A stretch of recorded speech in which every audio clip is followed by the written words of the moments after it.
நிலையில மோசமான ஒரு நிலையில இருந்து நல்ல நிலைக்கு வளர்ந்து வந்திருக்கலாம். பழைய நிலைக்கு தள்ளுறதுக்கு இழுக்கிறதுக்கு இப்படிப்பட்ட காரியங்களை நம்ம வாழ்க்கையில நம்ம அனுமதிக்கிறதுக்கு இடம் கொடுக்க கூடாது. இதை தேவனும் அனுமதிக்கிறது இல்லை.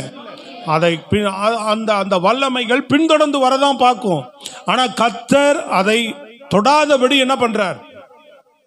இவர்களை தொடாதபடி அவர்களை அடிமைப்படுத்தி அவர்களை சிறுமைப்படுத்தி அவர்களை அந்த தேசத்திலே அவன் என்ன செய்ய பார்க்கிறான்? பழைய நிலைக்கு அவர்களை கொண்டு போவதற்காக, பிடிப்பதற்காக, அதாவது முதல்ல விட ரொம்ப பெரிய வலிமையோடு திரண்டு வரான்.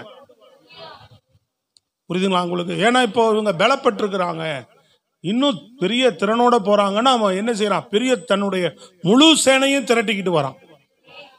அப்ப எவ்வளவு பெரிய சேனையை திரட்டிட்டு வந்தாலும் அவ்வளவு சேனையை கலங்கடிக்கக்கூடிய ஒரே வல்லமை நம்ம தேவனாய கர்த்தரிடத்துல மாத்திரம் உண்டு. ஸ்தோத்திரம், அல்லேலூயா. யார்கிட்ட மாத்திரம்